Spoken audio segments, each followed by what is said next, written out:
เป็นทีมสถานีธรรมะออนไลน์ขอเชิญติดตามชมรายการธรรมสากัจฉาสนทนาธรรมตามการคุยทุกเรื่องทุกประเด็นเติมธรรมะให้หัวใจเติมอาหารใจเติมพลังใจให้ตนเองเป็นประจำทุกวันเวลา 20 นาฬิกาเป็นต้นไปโปรดกดปุ่มติดตามและกด Subscribe เมื่อทำเป็นทีมมาเราจะได้พบกันเพื่อรับฟังสารธรรมข้อคิดดีๆมากมายรับบุญง่ายๆด้วยการกดแชร์เผยแพร่เป็นธรรมทานสัพพทานังธรรมทานังชินาติการให้ธรรมะย่อมชนะการให้ทั้งปวง1 แชร์1 บุญมีค่าเท่ากับเผยแผ่ธรรมะให้กว้างไกลแชร์ไปมากยิ่งได้บุญมากเป็นเปิดโอกาสให้คนรับฟังธรรมพบปัญญามีความสุขพ้นจากทุกข์ด้วยการฟังธรรมะมาทวงคำมันหมู่บ้านศีลห้าถือเป็นพันธะมองโลกด้านดีมีผลเห็นคนอื่นดีมีค่าปลูกใจให้เกิดศรัทธาตั้งหน้าทำดีมีคุณมองโลกด้านร้ายกลายกลับใจรับแต่เรื่องเคืองคุณเหนื่อยหน่ายเลิกล้างทางบุญชีพวุ่นแท้แน่เอ่ยกราบขอธรรมสวัสดีกับบรรดาท่านผู้ฟังแล้วก็ท่านผู้ชมทุกท่านที่กำลังติดตามรายการเห็นธรรมเห็นเราเห็นธรรมทางช่องธรรมะเป็นทีมทีวีออนไลน์กลุ่มพระสงฆ์อุบาสกอุบาสิการ่วมกันเผยแผ่ธรรมะออนไลน์ไลฟ์สดทาง Facebook ทาง YouTube และสถานีวิทยุเครือข่ายคลื่นสีขาวชาวประชา8 จังหวัดภาคเหนือ FM 104.50 เมกะเฮิรตซ์วัดฝายหินอำเภอเมืองจังหวัดเชียงใหม่พร้อมทั้ง Facebook สหายธรรมหลวงปู่เขียวจากวัดพุทธภาวนาเวสเตอร์โรสจากประเทศสวีเดน Facebook พระครูโสพลปริยัติ Facebook พระมหาวรเชษฐ์มหาวิริโย Facebook IDTO ทำเป็นทีมสากล Facebook ช่องธรรมะเป็นทีมทีวีออนไลน์พร้อมทั้ง YouTube IDTO ทำเป็นทีมสากล YouTube วัดหลวงจอมคำเขมรัตน์นครเชียงตุงพร้อมทั้งภาคีเครือข่ายทุกช่องทางซึ่งในค่ำคืนนี้ก็กับผมธรรมภาพพระครูโสพลปริยัติเลขาคณะกรรมการโครงการหมู่บ้านรักษาศีล 5 คนเหนือก็ได้นำรายการเห็นธรรมเห็นเราเห็นธรรมมาพบกับบรรดาท่านผู้ฟังท่านผู้ชมในคืนวันอาทิตย์ที่26เดือนเมษายนพุทธศักราช2569เวลาตั้งแต่ 20:00 นเป็นต้นไปจนถึงเวลาประมาณ 21:00 นเราจะอยู่ด้วยกัน1 ชั่วโมงฉะนั้นก็ต้องขอบคุณอนุโมทนาสปอนเซอร์ผู้สนับสนุนไม่ว่าจะเป็นทางคณะสงฆ์จังหวัดเชียงใหม่ในเมตตาของพระเดชพระคุณหลวงพ่อพระเทพสิงหวราจารย์ดร.รองเจ้าคณะจังหวัดเชียงใหม่ฝ่ายเผยแผ่ท่านอาจารย์เจ้าคุณพระวิสุทธิวัชราภรณ์หรือว่าครูบาขาวประธานมูลนิธิ1016เพื่อการกุศลมูลนิธิโพธิยาลัยมูลนิธิพระวลีคุณูปมาจารย์ฟูอัตศิโวอดีตเจ้าอาวาสวัดพระสิงห์วรมหาวิหารเมตตาธรรมในท่านอาจารย์พระครูสุชาติธรรมวุฒิพร้อมทั้งศิษยานุศิษย์พร้อมทั้งมหาวิทยาลัยมหาจุฬาลงกรณราชวิทยาลัยเขตเชียงใหม่โครงการวัด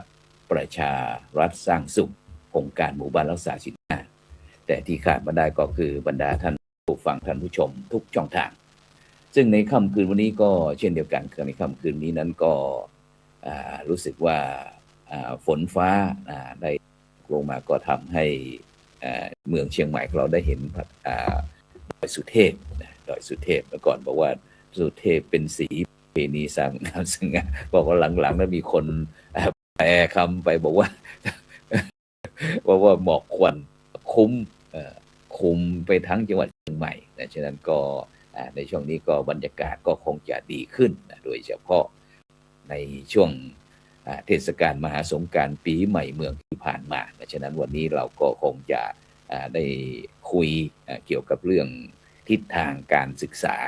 ของพระสงฆ์สามเณรยุคใหม่จะอย่างไรดีนะซึ่งวันนี้เราก็มีผู้ร่วมในการไปที่ผู้ช่วยศาสตราจารย์ดร.อาจารย์วิสิทธิ์ธิตวิสิทธิ์โทจากมหาวิทยาลัยมหาจุฬาลงกรณราชวิทยาลัยเขตเชียงใหม่นมัสการครับอาจารย์ดร.ครับผมถวายความเคารพครับอาจารย์พระครูสมนปริยัติด็อกเตอร์ครับผมครับแล้วก็เจริญพรนะครับผู้ชมรายการทุกท่านนะครับที่อยู่ทางออนไลน์ครับวันนี้อยู่ที่ดอยสะเก็ดครับอาจารย์พระครูสมพลดอยสะเก็ดนะครับเป็นยังไงบ้างครับอาจารย์ครับมีสารกิจอยู่ที่นี่ครับที่ดอยสะเก็ดนี้ก็ฝนฟ้านะครับลงพร้อมกับพายุเนาะพายุเข้ามาด้วยก็มาทั้งฝนแล้วก็มีพายุมาก่อนหน้านั้นก็เจอหมอกควันเนาะดูทุกคนแห่งหมอกควันมาปุ๊บเราก็เจอไฟเข้าป่านะครับอยู่มาสักหนึ่งก็มีฝนมีลมมานะครับก็ตอนนี้ก็มีฤดูร้อนบ้างฤดูหนาวบ้างครับอาจารย์ฤดูฝนใช่ครับสถานการณ์ก็โอเคครับหลังจากที่มีฝนตกเนาะแต่ว่าจะไม่ทั่วทั้งหมดหรือไม่ต่อเนื่องแต่ว่าอย่างน้อยก็ทำให้อากาศที่มันอบอ้าวอากาศที่มันเป็นหมอกควันที่คุมอยู่อำเภอดอยสะเก็ดถือว่าเป็นพื้นที่สีแดงเนี่ยนะครับมันกระจายหายไปนะครับแต่ก็พอเห็นทิศเห็นทางนะสว่างขึ้นครับอาจารย์พระครูครับครับผมฉะนั้นก็ในช่วงนี้ก็คงจะเริ่ม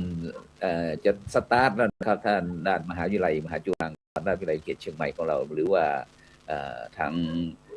โรงเรียนพระปริยัติธรรมทั้งแผนกธรรมแผนกบาลีนะครับอะไรต่างๆก็คงจะเริ่มขับเคลื่อนนะครับบรรดาคณะครูบาอาจารย์ผู้บริหารต่างๆก็คงจะเตรียมตัวนะครับเพราะว่าตอนนี้ถ้าทางภาคเหนือเราว่า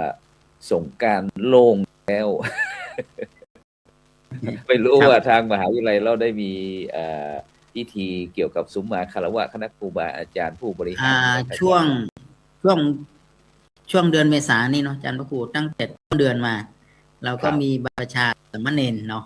แล้วปีใหม่ก็หยุดแต่วันที่10มาเปิดอีกประมาณวันที่19-20นะอาจารย์ก็หยุดไปเกือบอาทิตย์กว่าเนาะเกือบ2 อาทิตย์แล้วก็พอมาเปิดอีกทีหนึ่งก็มีกิจกรรมที่มันเกี่ยวกับอาจารย์ว่าเราก็ติดสารกิจเป็นช่วงปีใหม่นะครับก็วิทยาลัยก็เดินทางครับไปทำประกอบพิธีสารกิจกรรมครูบาอาจารย์ที่เคารพนับถือผู้อุปถัมภ์มหาวิทยาลัยนะครับก็เพิ่งเสร็จภารกิจนะครับแต่ทีนี้ก็เนื่องจากว่าเราก็ยังมีภารกิจที่ยังคิดว่ายังครูบาอาจารย์นะครับก็หลวงพ่อโดยที่เคารพนับถือนะอย่างน้อยเนี่ยปีละ1 ครั้งเราก็จะต้องไปกราบถวายรายงานท่านตามพระเดชพระคุณหลวงพ่อเจ้าคณะจังหวัดอย่างเงี้ยนะอาจารย์ครูสมบูรณ์ครับในนามนี้ก็คงจะต้องเดินมูลนิธิโพธิยาลัยอาจารย์เนาะมูลนิธิโพธิยาลัยศูนย์การเรียนโพธิยาลัยเครือข่ายพระสงฆ์นักพัฒนานะครับก็จำเป็นที่จะต้องไปรายงานความก้าวหน้าเกี่ยวกับเรื่องการศึกษานะครับเรื่องการลำพูนลำปางแพร่น่านเชียงใหม่ลำพูนพะเยาลำปางแพร่แม่ฮ่องสอน8 จังหวัดภาคเหนือเขาใช่ไหมอาจารย์ครับก็เราก็จะไปรายงานสถานการณ์หรือรายงานสิ่งที่เราทำทั้งปีก็มีโอกาสนะครับไปกับครูบาอาจารย์พรุ่งนี้จะเดินทางครับอาจารย์พระครูสมพลครับก็เดินทางไปตั้งแต่เช้านะครับพรุ่งนี้เช้าไปที่ไหนก่อนครับเนี่ยไปที่ลำพูนก่อนนะครับออกจากนี้ก็เข้าไปลำพูนก่อนหลวงพ่อพระเทพนายกลำปางแพร่น่านเนาะไปขยับไปครับพระจินดานายกแล้วก็ไปที่แพร่เดี๋ยวคุณหลวงพ่อพระราชเขมกรก็คงจะได้รู้จักกี่วัดนะครับอาจารย์ครับว่าไอ้ปีนี้เราได้มีโอกาสนะครับไปเรียนรู้บทบาทใหม่ที่ เราได้มีโอกาสปีนี้เราได้ไปรับนิมนต์นะครับจากวัดพระธรรมกายไปที่วันคุ้มครองโลกเป็นยังไงบ้างครับได้เห็นวันที่กิจกรรมวันวันที่22เนาะอาจารย์ครูโสพลเนาะครับเดินทางวันที่22แต่เป็นวันที่20ก็ครับ22ใช่เป็นการได้รับกิจนิมนต์แบบมีลายลักษณ์อักษรเนี่ยเป็นครั้งแรกครับก็เป็นก็ทีนี้ที่ผ่านมาก็เหมือนกับได้เห็นเนาะได้เห็นได้ยินได้ดูว่าท่านครูบาอาจารย์ได้เดินทางไปเนาะแล้วก็ไปรวมกลุ่มกันเพื่อประกาศการเผยแผ่ธรรมหรือว่าอีกอันหนึ่งก็คือร่วมกันไปรับไทยทานอันนี้เป็นประจำทุกปีครับตั้งแต่พระมหาเถระลงมาเนี่ยนะครับปีนี้ก็นิมนต์พระจำนวนประมาณ 30,000-40,000 เนี่ยนะครับ40,000 กว่าวัดแล้วก็ 40,000 กว่าวัดพอเราตอนแรกเริ่มต้นจริงๆผมก็ยังไม่รู้เหมือนกันว่าได้ใครไปเอาชื่อไปให้หรือว่ายังไงเนี่ยนะครับก็เลยได้แปลกใจก็ส่งไปให้อาจารย์พระครูโสพลดูเป็นคนรู้ได้ว่ามาได้ยังไงก็พอได้รับก็คือพอดีมีลูกศิษย์อาจารย์ครับลูกศิษย์ลูกหาที่เราได้ทำงานร่วมกันเนาะเป็นสาขาเครือข่ายในการเผยแผ่ธรรมด้วยกันไม่ว่าจะเป็นทั้งนิสิตที่มาเรียนในมหาวิทยาลัยนะครับทั้งนิสิตที่เป็นลูกศิษย์ลูกหาแล้วก็เป็นพระสอนศีลธรรมเครือข่ายที่อยู่ในภายใต้ของเครือข่ายของพระธรรมกายเนี่ยนะครับก็ทำงานร่วมกันอาจารย์ครับเลยไปร่วมอนุโมทนานะครับก็ได้รับกิจนิมนต์ไปครั้งนี้นี่ไม่ทั้งเครื่องไปเนาะอาจารย์ครูไปครั้งนี้นี่เลยลองท้าทายดูว่าสุขภาพตัวเองยังพอจะไหวไหมแต่ก่อนนี้เราก็เดินทางไปด้วยรถได้ไหมเนาะก็ลองไปนะครับตอนแรกก็รอขึ้นรถไปคณะเพราะอยากจะเรียนดูลูกศิษย์เขาไปกันยังไงสถานการณ์บรรยากาศยังเหมือนเดิมไหมการเดินทางแต่เราเดินทางด้วยการทำงานของเรานะครับเราก็เดินทางไปซึ่งโดยเฉพาะอาจารย์ดร.ครับโดยเฉพาะพระสงฆ์จำนวนมากนี่ครับพระสงฆ์จำนวนมากตั้ง 40,000 กว่านะครับ40,000 กว่ารูปนะครับยังไม่นับคณะสัตยาญาติโยมเราไปเห็นแล้วว่าเขาได้มีการวางแผนการบริหารการจัดการอะไรต่างๆการเตรียมความพร้อมการทำความเข้าใจกับคณะทีมงานกับสตาฟอะไรต่างๆตั้งแต่เรื่อง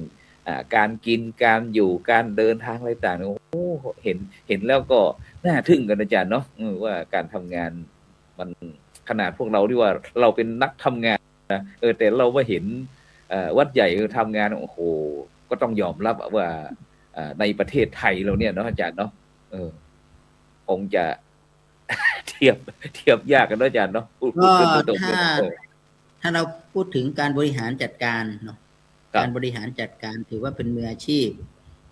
การบริหารจัดการถือว่าเป็นมืออาชีพในการที่จะสามารถระดมคนได้มากกว่านี้แล้วก็จัดการดูแลนะครับจัดการดูแลผู้คนนะครับที่เป็นหมื่นๆเนาะความสะดวกครับก็ผมก็คิดว่าน่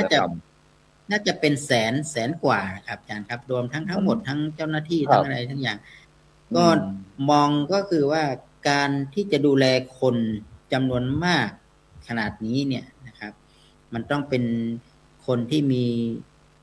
ประสบการณ์แล้วการเตรียมงานก็ผมคิดว่าต้องวางแผนกันยาวนานเหมือนกันนะอาจารย์ครับกว่าจะรู้เป็นจุดตรงไหนยังไงอะไรต่างเนาะมันก็พอเข้าไปก็รู้สึกว่าพลังของชาวพุทธนะครับพลังของชาวพุทธมีความก็ไปสวดมนต์ด้วยกันครับอาจารย์ครับอย่างน้อยพระมาจากทิศทั้ง4เนาะแล้วก็ประมาณ 40,000 กว่ารูปเนี่ยแล้วก็ทั้งในประเทศและต่างประเทศด้วยนะอาจารย์นะก็ได้รับนิมนต์มาเราเห็นการสวดมนต์ร่วมกันเนาะอาจารย์เนาะผมประทับใจตอนสวดมนต์เจริญพุทธมนต์นะครับตอนเจริญพุทธมนต์ร่วมกันเนี่ยผม 3-4 หมื่นอาจารย์เนาะพระตั้ง 3-4 หมื่นรูปแล้วก็ญาติโยม ญาติโยม ครับ ที่นั่งประนมมือนั่งนี่ก็ท่าน ญา ก็ ติโยมก็ ครั้ง น่าจะเป็นแสนเหมือนกันแหละครับอาจารย์ครับ ท่าน ครับ โยมนี่นะผมว่าน่าจะเป็นแสนกว่า อันนี้ก็เป็นประสบการณ์ ก็ อืม ก็ดีครับต่อไปก็จะได้มีโอกาสได้คุยได้ว่าเราได้ไปมาแล้วนะ อืม ไม่ใช่ว่า ซึ่ง ไปเห็น ซึ่งโดยเฉพาะอาจารย์ครับคณะครูบาอาจารย์เราที่เป็นเจ้าอาวาสต่าง ๆ นะครับ ถ้าเราไปแล้วเราได้ไปเรียนรู้นะครับ เรียนรู้เราก็สามารถที่จะนำประสบการณ์การไปทัศนศึกษาหรือว่าไปดูงานที่วัดพระธรรมกายเนี่ยก็สามารถที่จะนำมาปรับปรุงใช้ในการบริหารการจัดการของวัดแล้วก็ชุมชนของตนเองเนี่ย อาจารย์ว่ามันน่าจะโอนะผมว่านะครับ ก็เบื้องต้นผมคิดว่าถ้าเราทำอีกนิดหนึ่งก็คือการไปครั้งนี้เนาะผู้คนเยอะ ทีเนี้ย ครับ เราจะไปถ้าเป็นไปได้ ถ้าเราสามารถมีเวทีเด็กๆเนาะอาจารย์พระครูพระ ครับ หนุ่มหรือว่าจะมีโอกาสระหว่างครูบาอาจารย์ที่เป็นครูบาอาจารย์ที่เป็นผู้เผยแผ่ธรรมก่อนแล้วนะครับ จัดเวทีกลุ่มเด็กๆแล้วเราก็นั่งคุยกันนะครับนั่งคุยกันโดยเฉพาะที่ว่าเราไปฟัง ครับ แนวทางคนทำงาน พระที่ อืม ทำงานแล้วก็แบ่งกันว่าใครถนัดสายไหน สายนั้นสายนี้อะไรนะอาจารย์นะก็ อ๋อ ก็ทำเป็น ผมคิดว่าถ้าเรา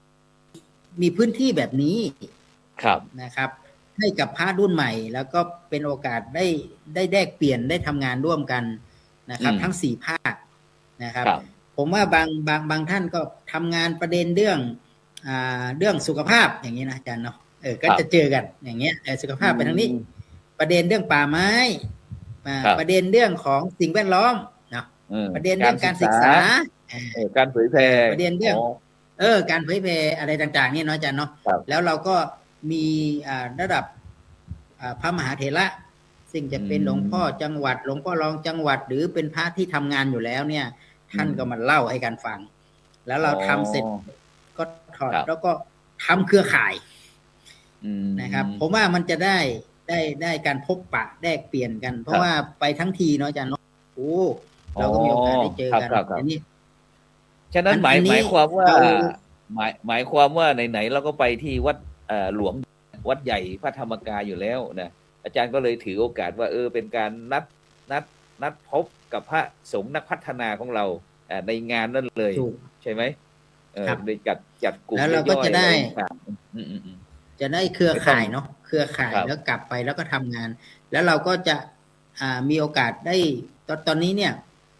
ได้เจอกันได้บ่อยมากขึ้น ผมคิดว่าจากการแต่ว่าเวทีวิชาการเขาก็มีนะอาจารย์นะคือสัมมนาวิชาการก็จะมีการจัดสัมมนากัน แต่ทีเนี้ยพอมันพระเป็นหมื่นรูปเนาะอาจารย์เนาะ ครับ ซึ่งบางทีมันจะมุ่ง 30,000 เข้า รูป เป้าไปที่ตรงนั้นเนี่ยบางทีมัน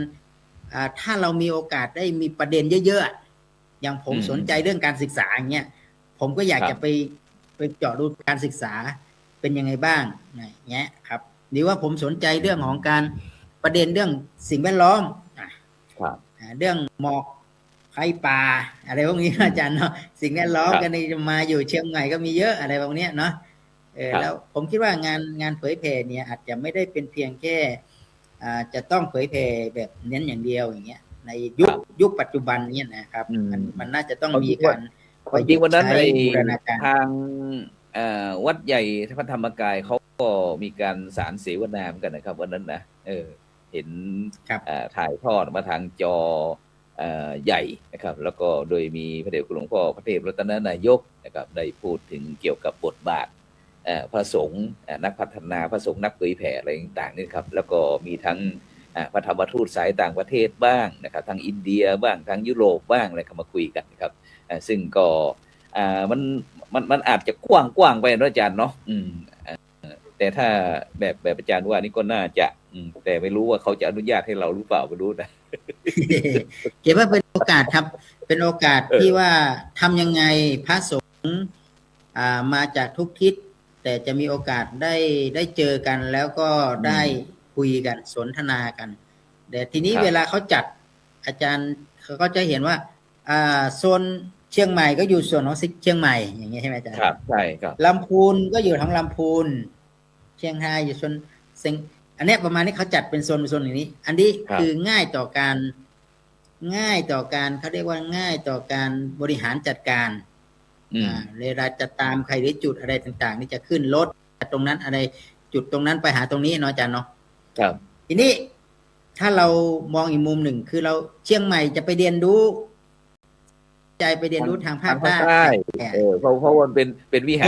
รครบรอบนั่นเองครับรอบไอ้ทำใช่ผมก็อยากถ้าอย่างนั้น หรืออาจจะแบ่งก็ได้ว่าโซนของเชียงใหม่ก็จัดสัมมนากันชนเรื่องนี้นะ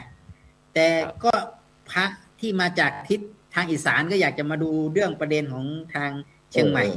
อย่างเงี้ยนะอาจารย์เนาะก็คุยกันได้ไงจัดสารเสวนาทั้ง4 ภาคเลยนะครับได้ก็เนี่ยผมก็ได้เพราะว่ามันมีเวลาอาจารย์พระครูตั้งแต่ตอนเช้าครับตั้งแต่ลงทะเบียนเสร็จ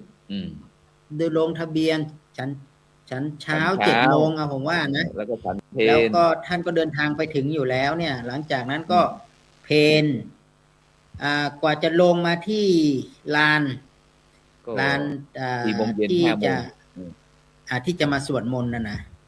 ก็ประมาณเกือบ5 โมงเนาะอาจารย์พูดเนาะครับผมฉะนั้นผมคิดว่ามีเวลาอยู่ตรงนั้นอยู่ที่ประมาณ5 หรือ 6 ชั่วโมงเราได้ว่าถ้าเราจัดชั่วโมงก็ยังดีนะเนาะใช่ก็ว่านะผมว่าถ้านั่นมาก็ดีก็ไม่เป็นไรครับก็อย่างน้อยก็เป็นแค่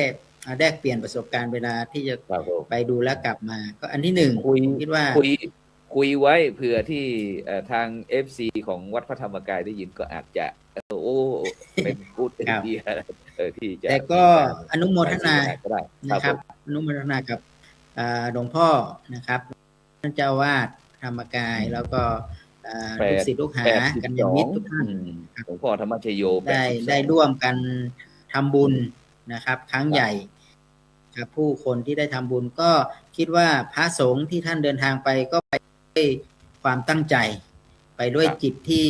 เป็นบุญเป็นกุศลเพราะว่าท่านก็เดินทางไปจากแต่ละทิศนี่ก็ไม่ใช่ว่าใช้เวลา1 ชั่วโมง 2 ชั่วโมงเนาะอาจารย์เนาะของเราเชียงใหม่เนี่ยผมคิดว่าเราเดินทางตอน5 โมง 6 โมงเนี่ยนะครับขนาดรถตู้เนาะเราไปถึงก็เกือบตีสี่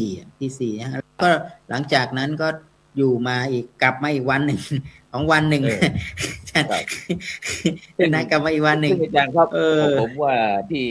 ที่เราได้ไปครั้งนี้เราได้เห็นความอดทนของพระเถระพระอนุเถระอะไรต่างๆเนี่ยอย่างที่อาจารย์ได้พูดไปว่าตั้งแต่เช้าลงทะเบียนเสร็จฉันเช้าเสร็จแล้วก็พักก็รอฉันเพลเสร็จก็พักแล้วก็รอที่จะไปทำกิจกรรมในภาค4 โมง 5 โมงเย็นนะครับผมว่าได้เห็นแล้วก็ความจริงเนี่ยพระสงฆ์ของเรานี่ก็ถ้ามีกิจกรรมดีๆอย่างที่อาจารย์พูดนะครับผมก็คงจะเป็นการขับเคลื่อนพระพุทธศาสนาที่ลงตัวตามยุคตามสมัยเหมือนกันผมว่านะน่าจะเป็นประโยชน์ยิ่งขึ้นเพราะว่าแล้วก็อีกอันหนึ่งที่ผมเห็นก็คือมันเป็นการกระตุ้นเศรษฐกิจครับอาจารย์ลองเห็นเนาะเพราะว่ารถเดินทางถ้าเราพูดถึงว่ารถโดยสารเนี่ยอาจารย์เราใช้รถเป็นผมคิดว่ารถก็เป็น10,000น่ะ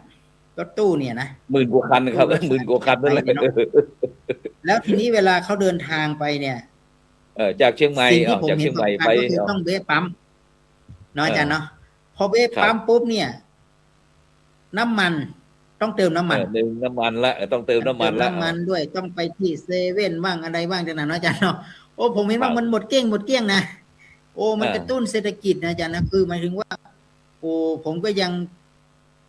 มันคือเมื่อมีคนได้เดินทางกันเยอะๆนะครับมันก็ต้องเรื่องการฉันน้ำปานะบ้างนั้นคนขับรถจะต้องการฉันซึ่งมันมีทั้งฆราวาสที่เป็นอุบาสกวาสิกาด้วยนะอาจารย์นะที่เดินทางไปเนี่ยครับเยอะเลยก็กระตุ้นเศรษฐกิจครับอาจารย์กระตุ้นเศรษฐกิจผมก็มีการใช้จ่ายมีการใช้จ่ายก็มีการใช้จ่ายมีอะไรต่างๆนี่ก็หมุนเวียนกันก็ผมว่านี่มันก็เป็น หลายพันล้านเนี่ยอาจารย์ครับหลายพันล้านผมคิดว่า2 วันนี่นะ หลายพันล้านกับเป็นหมื่นล้านอ่ะถ้าพูดถึงนะ ปีละ1 ครั้งครับอาจารย์ครับอย่างปีก่อนปี68นี้ก็เขาทางวัดพระธรรมกายเขาก็จัดนะครับก็40,000 กว่าวัดเช่นเดียวกันนะครับแล้วก็ที่ออกพรรษาที่แล้วนี่ก็40,000 กว่าวัดที่เป็นกฐินใหญ่ แล้วก็นอกนั้นก็เป็นจุลกฐินอีกนะครับซึ่งปีหน้านี้ก็คงจะมีกฐินนะครับทั้ง 40,000 วัดนะครับ40,000 กว่าวัดนะครับฉะนั้นเราได้เห็นวิธีการบริหารการจัดการถ้าแปลว่าถ้าคณะสงฆ์ไทยเราได้มีโอกาสนะครับได้นำวิธีคิดวิธีการบริหารการจัดการนี่อาจารย์ว่ามันน่าจะนะผมว่านะใช้โอกาสนะครับใช้โอกาสนี้ในการประกาศพระศาสนาผมก็กำลังเห็นว่าปกติเวลาเราจุดที่เราจะทำแต่ก่อนเรานึกถึงพุทธมณฑลเนาะอาจารย์พระครูเนาะนึกถึงพุทธมณฑลที่เราไปรวมกลุ่มกันเยอะๆจังหวัดนครปฐมครับศาลายานครปฐม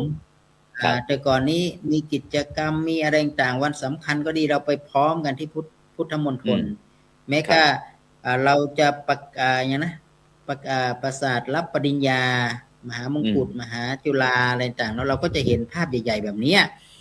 ที่มีพระสงฆ์ญาติธรรมทั้งหลายที่มาเจออุบาสกอุบาสิกาที่มาพร้อมกันเนี่ย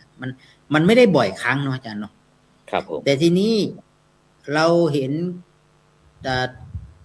พระธรรมกายเนี่ยนะครับก็รูปแบบที่มารวมกันเนี่ยนะผมคิดว่าโอ้ไม่ใช่ธรรมดาในลักษณะที่ทั้งที่รวมกันเนี่ยผมก็ได้มองว่าถ้าเราสามารถนะครับเอามารวมกันแล้วก็พัฒนานะครับแบบมีการเผยแผ่จริงๆก็เป็นการเผยแผ่ธรรมนะครับเป็นการสอนนะครับโดยเฉพาะยิ่งก็คือเป้าหมายเดียวกันนะครับอุดมการณ์ก็เป็นอย่างเดียวกันแต่หลังๆนี้อุดมการณ์มันจะหายไปเนาะอาจารย์คุณอุดมการณ์มันจะหายไปแล้วเราก็จะไปยึดติดกับพื้นที่ถ้าเราก็จะบอกว่าเจ้าอาวาสก็ขออยู่กับวัดนี่แหละเอาวัดนี่ก่อนอะไรทุกอย่างนี่นะจริงๆแล้วมันควรกระจายวัดพี่ก็ดูแลน้องวัดพ่อดูแลลูกกระจายวัดใหญ่ดูแลวัดเล็กวัดใหญ่ดูแลวัดเล็กกระจายแล้วก็บางทีครับบางวัดไม่มีพระอาจารย์แต่บางวัดนี่พระเต็มแต่บอกว่าโอ้ทำไมเฉพาะวัดใหญ่หรือวัดนี้ถึงมีพระเยอะเหลือเกินเพราะพื้นที่สัปปายะเนาะอาจารย์เนาะสัปปายะแล้วก็ชาวบ้านว่าวัดเรามีพระมีเนนเยอะแสดงว่า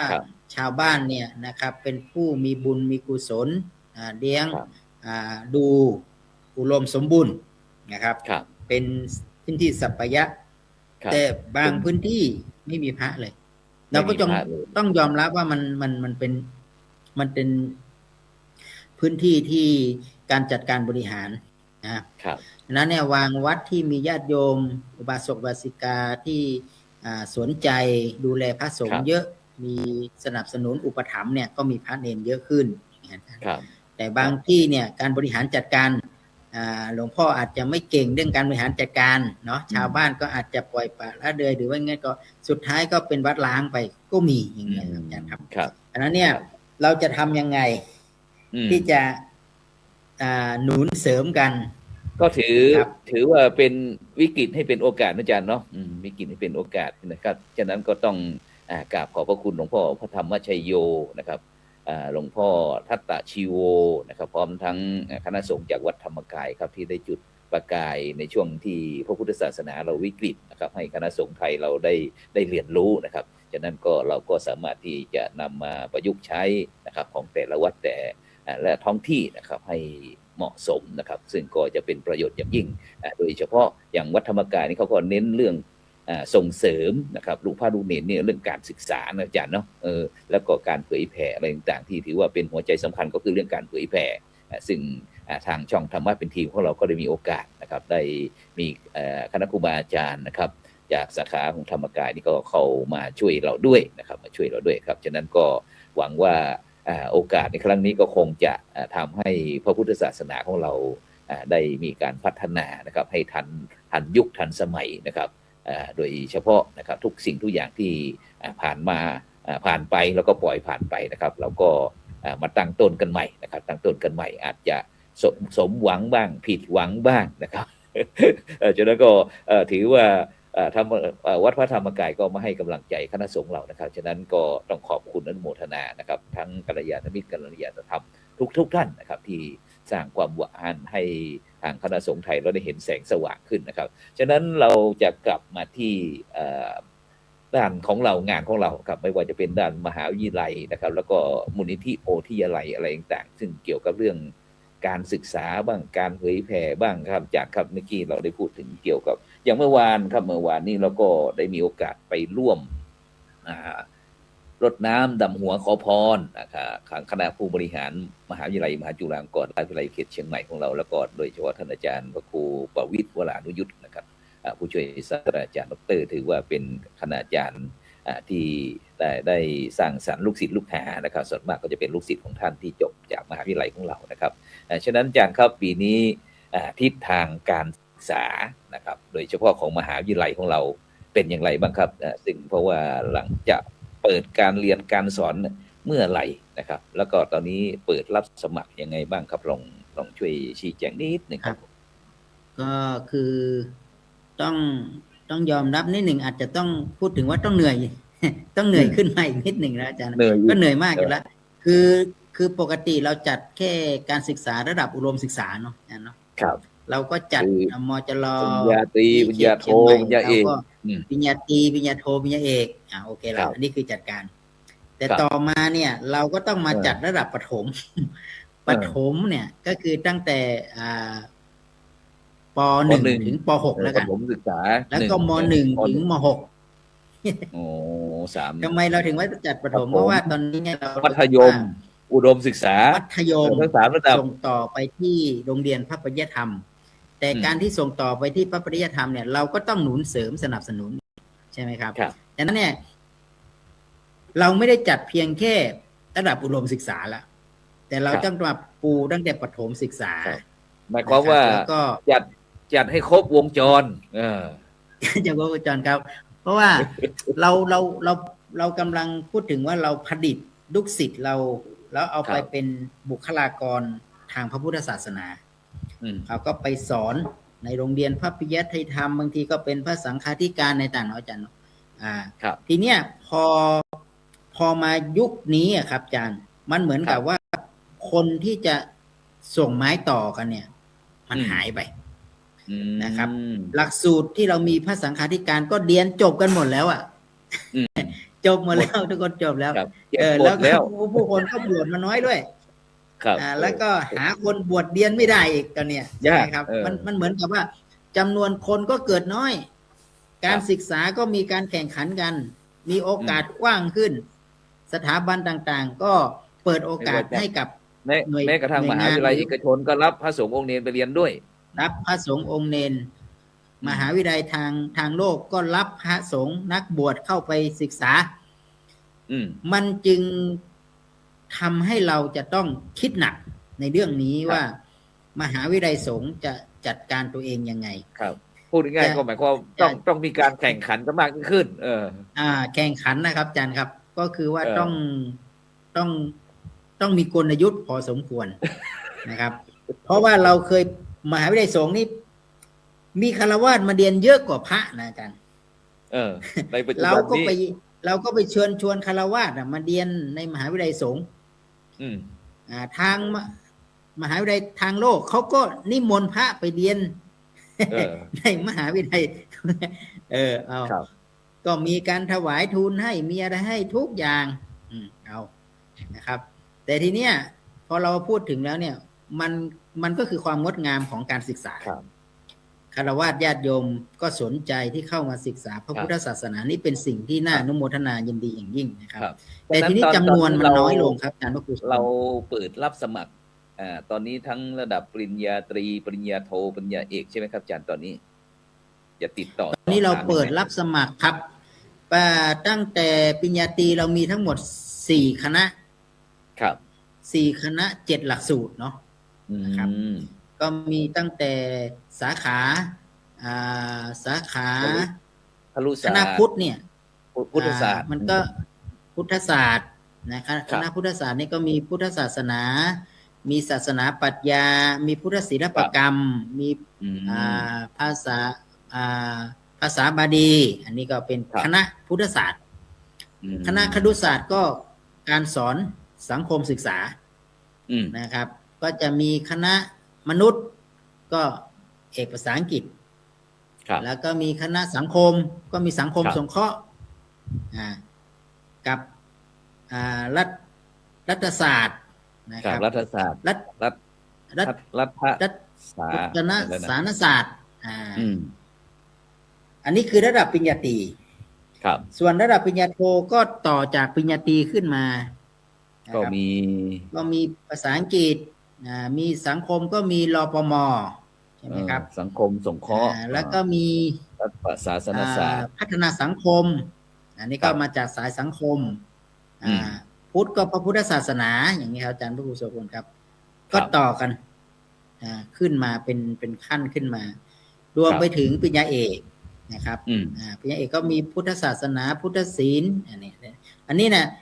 เราก็ยังเปิดรับตั้งแต่ตอนนี้เปิดมานานนะครับ ตอนนี้เราเปิดรอบ3แล้วนะครับ มีนิสิตระดับปริญญาตรีเนี่ยประมาณ200 กว่ารูปคนนะครับ ตอนนี้นะครับ แต่มาลงทะเบียนจริงๆเนี่ยนะครับยังไม่ถึงจำนวนที่สมัครเข้ามาครับผม มารายงานตัวก็ถือว่ายังน้อยครับอาจารย์พระครูโสพลครับยังน้อยแล้วโดยเฉพาะ เปิดรับสมัครอยู่ยังเปิดรับสมัครอยู่จนถึงวันที่28 พฤษภานี้พฤษภาเหลือเวลาอีกเดือนก็คือยังมีเวลาอยู่ประมาณเกือบ1 เดือนครับผมก็อยากเชิญชวนเนาะปริญญาโทอาจารย์ปริญญาโทปริญญาปริญญาเอกก็เหมือนกันครับอาจารย์พระครูครับเปิดรับสมัครแล้วเปิดรับสมัครแล้วก็จะสอบสัมภาษณ์รับสมัครของสัมภาษณ์น่าจะประมาณต้นมิถุนาครับจะมีก็รับสมัครไปถึงอย่างน้อยก็เดือนพฤษภาทั้งเดือนแล้วก็ก่อนที่จะสอบวัดผลก็น่าจะประมาณวันที่6 ที่ 7มิถุนาครับฉะนั้นก็เปิดภาคการเรียนประจำปีการเรียนการสอนน่าจะอยู่ที่วันที่15ครับ15 มิถุนายนนะครับครับก็แล้วมันระดับปริญญาโทกับปริญญาเอกครับมีทั้งแบบประถมมัธยมอุดมศึกษาปริญญาตรีปริญญาโทปริญญาเอกแล้วเห็นว่ามีการเปิดประกาศนียบัตรด้วยนี่ครับครับประกาศนียบัตรก็จะมีประกาศนียบัตรอยู่ตอนนี้อยู่4 ประกาศนียบัตรครับมันคุยสมมติครับ1ก็คือประกาศนียบัตรที่เป็นพระสอนศีลธรรมอันนี้ก็สำหรับพระครูพระที่ไปสอนในโรงเรียนนะครับเราก็ต้องฝึกให้ท่านได้มีใบประกอบวิชาชีพเป็นมีเทคนิคมีกระบวนการในการที่จะจัดการเรียนการสอนอันนี้ประกาศนียบัตรประกาศนียบัตรพระสังฆาธิการอันนี้ก็มีนะครับประกาศนียบัตรพุทธศิลปกรรมแล้วก็จะมีประกาศนียบัตรวิปัสสนาภาวนานะมีทางเลือกได้เลยครับอาจารย์ผู้ชมตอนนี้นี่อยากจะเรียนอะไรนี่ได้หมดนะครับขอให้มีเวลาแล้วก็มีใจครับอาจารย์มีใจรักเข้ามาได้เลยว่าไม่ว่าจะอยู่ในเพศไหนยังไงนะครับนะก็สามารถเข้ามาศึกษาได้นะแล้วก็สนใจตรงไหนเรียนจบปริญญาตรีแล้วสนใจเรื่องงานพุทธศิลปกรรมจะมาเรียนประกาศนียบัตรหรือจะมาเรียนสาขาพุทธศิลป์อีก1 ใบก็ได้นะครับอันนี้นี่โดยเฉพาะอย่างยิ่งก็คือด้านพุทธศิลปกรรมนะครับเราอย่างน้อยก็ต้องดูแบบเป็นออกแบบได้ปั้นพระอนุนี้ได้เพราะว่าอย่างน้อยมันจะอยู่ในวัดในวาเนาะอาจารย์ผู้สอนเนาะถ้าเรามีความรู้ความสามารถนะครับในการที่นี่มาก็จะเป็นกำลังให้กับคณะสงฆ์นะครับที่จะช่วยกันดูแล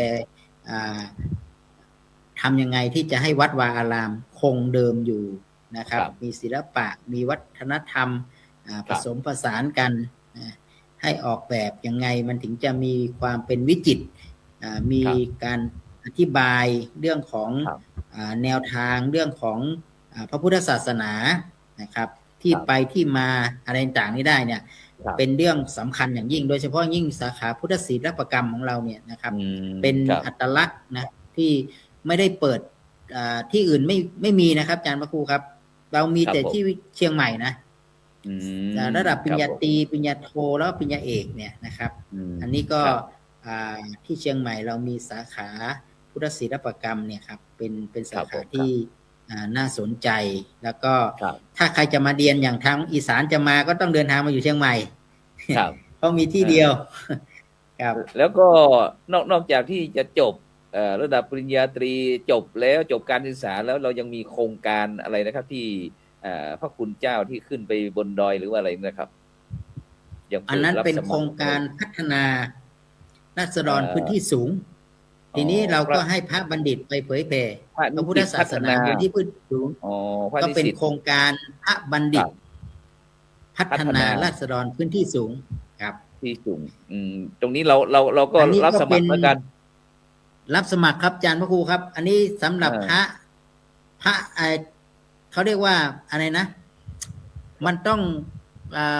พระที่ต้องการเผยแผ่จริงๆนะครับใจถึงใจถึงแล้วก็อยากจะไป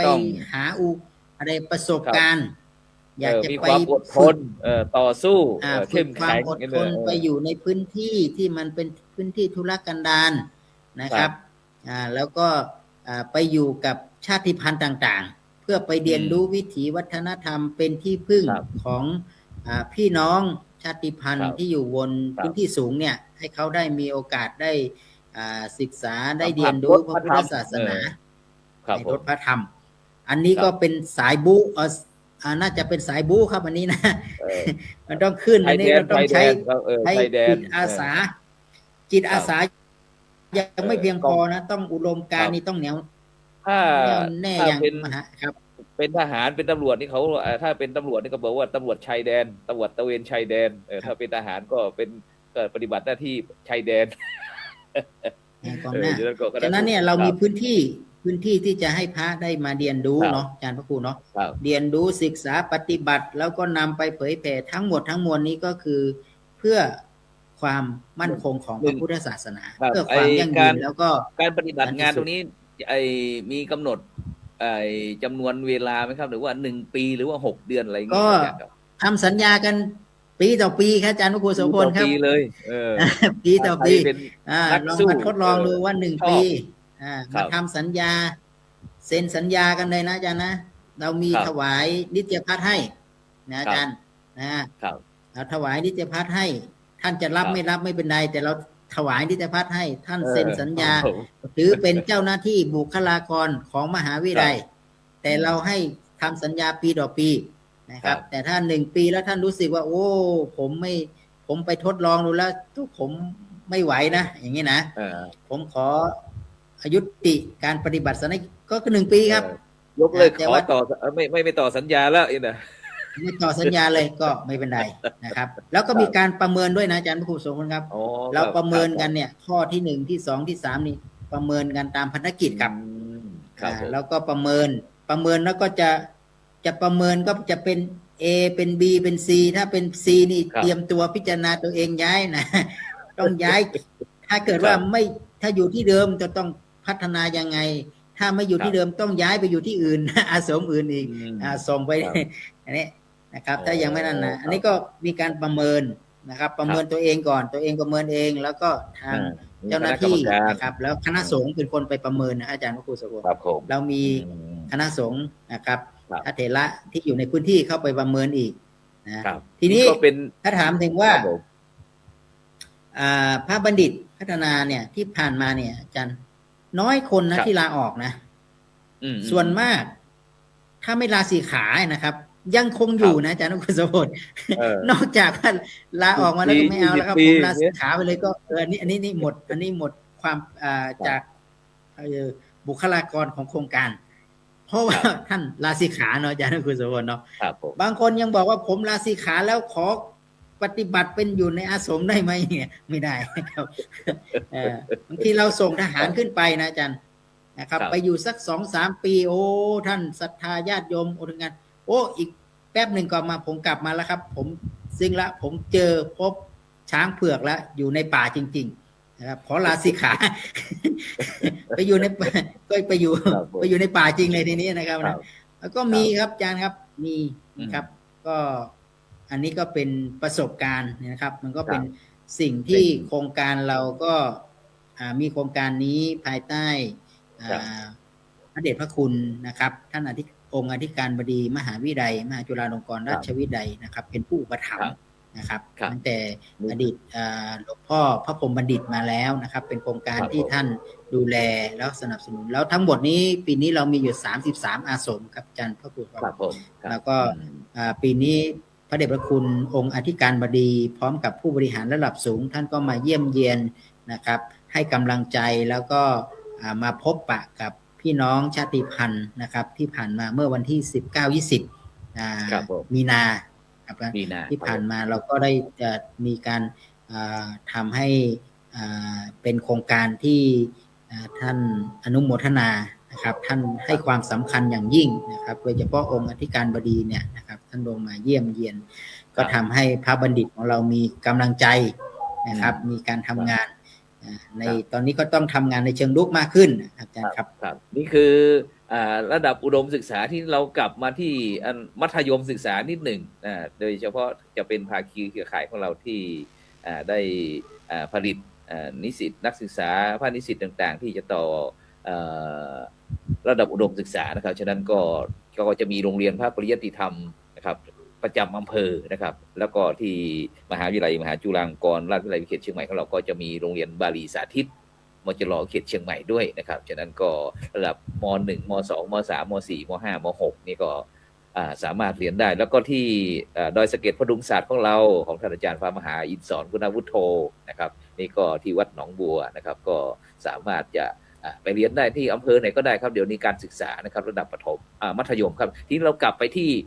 ระดับประถมครับอาจารย์ครับที่มูลนิธิโพธิยาลัยของเราวันก่อนผมได้มีโอกาสเชิญผอ.เขตพื้นที่การศึกษาเขตหนึ่งย้ายจากเขต2มาอยู่ที่เขต1ท่านก็ได้คุยบอกว่าจะส่งเสริมเกี่ยวกับเรื่องการส่งเสริมจารีตประเพณีโดยเฉพาะการ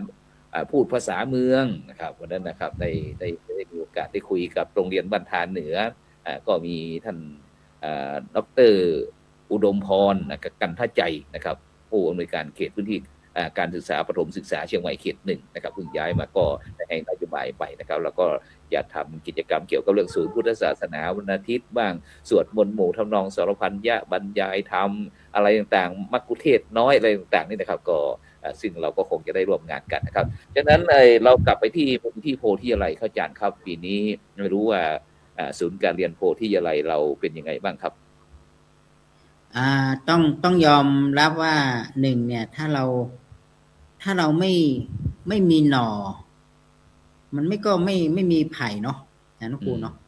ถ้าเราไม่มีเด็กไม่มีสามเณรไม่มีมันก็คงจะไม่มีพระภิกษุสงฆ์อ่ะผมว่ามันก็หลักการง่ายๆอ่ะครับถ้าเมื่อใดก็ตามถ้าเราไม่สนับสนุนให้เยาวชนหรือเด็กได้เข้ามาในพระพุทธศาสนา การที่จะทำให้พุทธศาสนายั่งยืนมีสานทายาทมีพระสงฆ์จำนวนมากเป็นผู้นำทางด้านจิตวิญญาณของชุมชนสังคมเนี่ยมันก็ยากนะอาจารย์พระครูฉะนั้นสิ่งที่สำคัญที่สุดเนี่ยเราต้องกลับมาดูต้นที่จะเป็นหน่อผมว่าต้องกลับมาดูต้นหน่อที่มันจะส่งไปถ้าเรามาดูต้นน้ำแล้วช่วยกันประคับประคองในต้นน้ำไปได้ดีเนี่ยผมก็เชื่อว่าถ้าเกิดเราเตรียมประถมศึกษาอาจารย์เราเตรียมแล้วก็ส่งไปที่อุดมศึกษาอย่างน้อยเราเตรียมประถมศึกษาเตรียมพร้อมให้เขาได้พร้อมทั้งร่างกายได้จิตใจก่อนนะครับเตรียมในการปรับตัว ใช่ไหมครับ อืม ในการอยู่วัดจากเป็น ปรับตัวการวางแผน คารวาสมาเป็นนี่ปุ๊บ เออ แล้วก็ ครับ พอเขาอยู่ได้สักพักหนึ่งเนี่ยนะครับ อย่างน้อยประถมเนี่ยเขาอยู่สักปี2 ปีหรือ3 ปีเนี่ยเขา ครับ สบายละพอเขาโตขึ้นมาเขาไปเรียนระดับมัธยมเนี่ย มัธยม เขาไม่ต้องปรับตัวมากแล้วอาจารย์ อืม นะครับ สามารถเลี้ยงชีพตัวเองได้บิณฑบาตได้สวดมนต์อะไรต่างไปได้หมดละ รู้ ที แล้ว นี้นะ ที่ไหนที่จะบิณ มัน ฑบาต รู้ละก็ถือว่าดูแลวัดวาอารามได้ละประถมนี่ ครั นะ บ เอามามัธยมนี่นะ อืม เริ่มดูแลวัดวาอารามได้อีกอย่างก็คือผมก็ยังมองว่าใจที่จะลาสิกขาอะไรต่างก็เริ่มที่จะมุ่งมั่นละไม่ไปสายนี้ ครับ ก่อนทีนี้พออยู่อีก6 ปีอาจารย์พระครูสกุล อืม ถ้าเดยยังไม่ลาสิกขาไประดีเรียนระดับปริญญาเนี่ย ม .1 ไม่ต้องห่วงแล้วครับอาจารย์ ครับ ทำงานเลยทำงานเผยแผ่อุดมการณ์ทำงานด้านนู้นด้านนี้จิตไปกันหมดเลย แล้วผลก็จะเกิดที่มหาวิทยาลัยเนี่ยสุดท้ายนะครับ ญาติโยมก็จะได้พึ่ง เราจะไปพึ่งตอนจบปริญญาตรีนี่ยากนะครับอาจารย์ ครับ เราต้องคิดพึ่งทำงานเนี่ย ให้เขาเผยแผ่ธรรมแล้วก็เป็นที่พึ่งของญาติโยมเนี่ย ตั้งแต่เขาก้าวเข้าเรียนอยู่ในมหาวิทยาลัย ครับ นะครับ อันนั้นคือการทำงานละ ตอนนี้ อืม เราจะบอกว่าเรียนจบก่อนแล้วค่อยไปทำงานเนี่ยไม่ใช่ละ ตอนนี้ อืม ต้องเปลี่ยนว่าเรียนไปด้วย แล้วก็ทำงานไป ทำ ด้ว งาย น เล ไป ย ด้วยควบคู่กันไป ครับ ได้ทั้ง ควบคู่ไป ไอ้ปริยัติแล้วก็ปฏิบัติด้วย อืม ควบคู่กันไป แล้วผมก็คิดว่า ครับ เขาอยู่ศูนย์การเรียนประถมมา2 ปี เรียนปริยัติธรรมอีก6 ปี8 ปี แล้วก็มาเรียนมหาจุฬาอีก4 ปี ครับ จบปริญญาตรี 12 ปีกับการบวชถ้าจะลาสิกขา แต่ถ้าเรียนไม่ได้ซะขอเรียนต่อระดับปริญญาโท เอง ถ้าเกิน15 ปีขึ้นไปเนี่ย ช่วงที่เขากำลังศึกษาและเรียนอยู่เนี่ย ถามว่าเราจะมีสมณะ เราจะมีสานทายาท ครับ สืบต่ออายุพระพุทธ ดูใน ศาสนา วัดวาอาราม อืม เห็นไหม 15 นะครับ ปี แต่ถ้าเกิดว่าเรารอให้เข้ามามัธยมมาปุ๊บ ไม่ต้องพูดถึงครับ ครับ ยาก เพราะว่า ไม่เกินม.3 กว่าจะจบขั้นพื้นฐานเนี่ย แล้วมาบวชอาจารย์ ครับ ไม่ไหวแล้วม.3 แล้วก็เขาก็ไม่อยากบวชละเพราะเด็กก็เริ่ม เป็นหนุ่มแล้ว ไหลไปตามกระแสของคฤหัสถ์มากขึ้น ใจก็ไม่มีนะครับ ไม่อยากที่จะ ไม่ อ มี ยู่ กระ แบ จิต บ กระใจแล้วเออ อันนี้ผมถึงบอกว่า ศูนย์การเรียนที่เราเตรียมความพร้อมให้กับสามเณรประถมศึกษาเนี่ย ครับ เพื่อที่จะให้ต่อยอดแบบนี้ครับอาจารย์พระครูครับ อืม เด็กที่ สธุ เขา สธุ มีโอกาส บางคนพ่อแม่เห็นเด็กแล้วบวชตามประเพณี เช่น อืม กำลังอยู่ป .4 ป .5 บวชแล้วไม่ ครับ อยากศึกพ่อแม่ ครับ ก็ต้องไปง้อไปแล้วตอนนี้ไม่มีปัญหาละไม่ต้องศึกลูกมาเรียนต่อเลย เออ แล้วก็เรียนไปให้ เพราะวันนั้นได้เห็นโครงการบวชภาคฤดูร้อนครับอาจารย์ครับที่ทาศพเมย บอกว่าร้องไห้เด็กกับน้องเนนนะครับ ไม่อยากจะศึกไม่ศึกไม่ยอมศึกเนี่ยค อ รับ ยู่ชั้นประมาณป ก็จะใน .4 ส่วน ป .4 ป .5 ครับผม ก็เลยวันที่29ครับอาจารย์พระครูโสพลครับ ก็ ครับ จากที่เราทำความร่วมมือกันนะครับ 29 มหาวิทยาลัยมหาจุฬาลงกรณ์ ใช่ไหมครับอาจารย์ครับ ครับ ก็ทำความร่วมมือกันนี่ได้3 ปีแล้วนะอาจารย์นะจะ ครับผม ปีนี้จะเข้าปีที่3แล้วทำความร่วมมือว่าเราจะร่วมกันเปิดประถม ส่งต่อมัธยม แล้วก็จบจากมัธยมแล้วก็ส่งเข้ามหาวิทยาลัย โอ้ ซึ่งเป็น ครับ มหาวิทยาลัยมจรวิเขตเชียงใหม่กับมหาวิทยาลัยสงฆ์ลำพูนซึ่งเรามี2 จังหวัดเนาะในศูนย์การเรียนเราอยู่2 จังหวัดเราไม่ยังสอนครับอาจารย์ครับ ครับอืม ทีนี้ถ้าเราพูดถึงว่าตอนนี้ประถมศึกษาเนี่ยเราก็จะมีการประชุมนะครับ ประชุมทบทวนนะครับ ว่าสถานการณ์ประถมตอนนี้ปีนี้จบเท่าไหร่นะครับ ไปทิศทาง ป ใด ระเมิน บ้า ผ ง ลวัดผลเป็นยังไง แล้วก็มีจำนวนแต่ละที่เนี่ยมีจำนวนมากหรือน้อยลง แล้วกระบวนการดูแลเป็นยังไงบ้าง อันนี้ครับอาจารย์ครับ ก็อาจจะมารายงานผลกัน แล้วก็มาวางแผนในการที่จะเปิดเทอมนะครับ อย่างน้อยก็เปิด พฤษภานี้แหละครับอาจารย์เดือนหน้านี้แหละ ครับผมครับครับสาธุสาธุครับฉะนั้นก็เราได้คุยกันนะครับทั้งระดับประถมมัธยมอุดมศึกษานะครับแล้วก็พร้อมทั้งประกาศนียบัตรก็ของพระนิสิตเผยแผ่ราษฎรที่สูงนะครับแล้วพร้อมทั้งประกาศนียบัตรของพระสอนศีลธรรมในโรงเรียนนะครับฉะนั้นก็นี่คือการบูรณาการของนักจัดการศึกษานะครับโดยเฉพาะมีมหาวิทยาลัยมหาจุฬาลงกรณราชวิทยาลัยเขตเชียงใหม่ของเราครับที่สนองงานถือว่าเป็นสนองงานคณะสงฆ์ไทยเรานะครับที่พยายามที่จะผลิตบุคลากรนะครับโดยเฉพาะลูกพระลูกเนรต่างๆกับให้เป็นที่เลื่อมใสศรัทธาของพี่น้องพุทธศาสนิกชนเพราะว่าในช่วงนี้ทางพระพุทธศาสนาของเราก็เหมือนกับลูกบอลเช่นเดียวกันถ้าไม่มีอะไรมากๆก็ลงมาที่พระสงฆ์องค์เจ้านะครับแต่ก็ต้องใช้พระสงฆ์องค์เจ้านี่นะครับฉะนั้นก็พี่น้องชาวพุทธของเราก็ต้องเรียนรู้นะครับปรับปรุงเปลี่ยนแปลงนะครับเพียงเปลี่ยนความคิดชีวิตก็เปลี่ยนนะเพราะว่าเราได้มีโอกาสไปที่วัดวันคุ้มครองโลกนะครับที่วัดพระธรรมกายมานะครับซึ่งมีพระสงฆ์จำนวน 3-4 หมื่นรูปนะครับไปที่นั่นครับแล้วก็พระครูโสพลปริยก็ถือว่าเป็นหนึ่งในนั้นก็ได้มีโอกาสก็เลยนำมาถ่ายทอดประสบการณ์นะครับฉะนั้นอาจารย์ครับวันนี้ก็เวลาหมดเวลานะครับฉะนั้นก็วันที่29นะครับที่จะมีการแลกเปลี่ยนเรียนรู้นะครับเกี่ยวกับเรื่องการบริหารการจัดการของศูนย์การเรียนโพธิยาลัยนะครับทั้ง22ศูนย์นะครับและในวันที่29ก็ตั้งแต่เวลาเช้าไปนะครับฉะนั้นเราก็วันพรุ่งนี้เราก็ในนามมูลนิธิโพธิยาลัยมหาวิทยาลัยเราก็จะเดินทางรดน้ำขอพรนะครับพระมหาเถระหลวงพ่อเจ้าคณะจังหวัดทั้งจังหวัด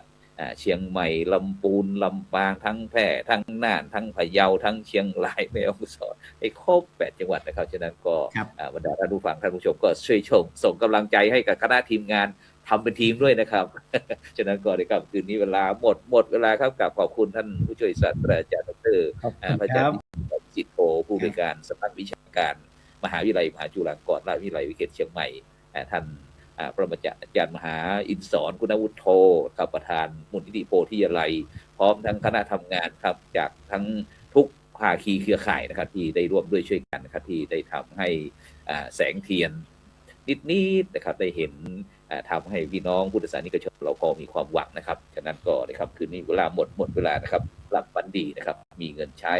ไร้โลคาพยาธิไม่เจ็บไม่จนร่ำรวยทุกคนสำหรับในคำคืนนี้ขอกล่าวคำว่าสาธุ